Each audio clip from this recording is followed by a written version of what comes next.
Once you've successfully logged into the DI mobile scoring client and tapped on the appropriate tournament that you are going to be scoring, you'll be presented with a list of teams that you are scheduled to score based on your appraiser assignments that were loaded into the DI resource area.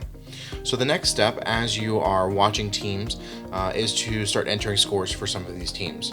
And so all you have to do on a mobile client is tap on the team, and so I'm going to just tap on this team right here, and you'll be presented with a screen allowing you to enter in scores. Now this particular challenge has both text boxes, some radio buttons, as well as some sliders that you can use as you are doing your scoring. So for the structure weight, I can just type in some weight there. I can tap on the appropriate radio buttons as I'm going through on my mobile client. Another text box here.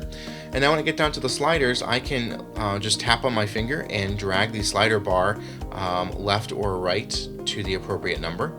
You also have the ability to, in the text box on the right hand side of that slider, just go ahead and type in the number that you wish to use as well, and the slider will adjust accordingly. Once you are set and satisfied with these scores, you can click on one of two buttons at the bottom. You can either click on Save, which will save the scores that you have entered but not submit them back to the resource area, or you can tap on Submit, which will not only save the scores but then also submit them back to the resource area.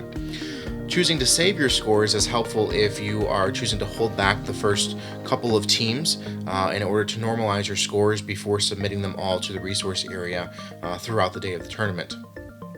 You also have the ability to hit cancel, which will discard all of your scores and take you back to the list of teams that you were seeing prior to this particular screen. It's also important to note that in the event of loss of network connectivity during the tournament, all of these scores will be stored locally on your mobile device. And once that connection is restored, whether it's through cellular or through Wi-Fi, these scores will attempt to re-upload to the DI resource area. So if you do happen to lose network connection in the middle of scoring or when you tap on Save or Submit, there's no need to panic. These scores are still being saved locally on your device, so you won't actually lose any data, and then you'll have the ability to resubmit those scores when your connection is restored.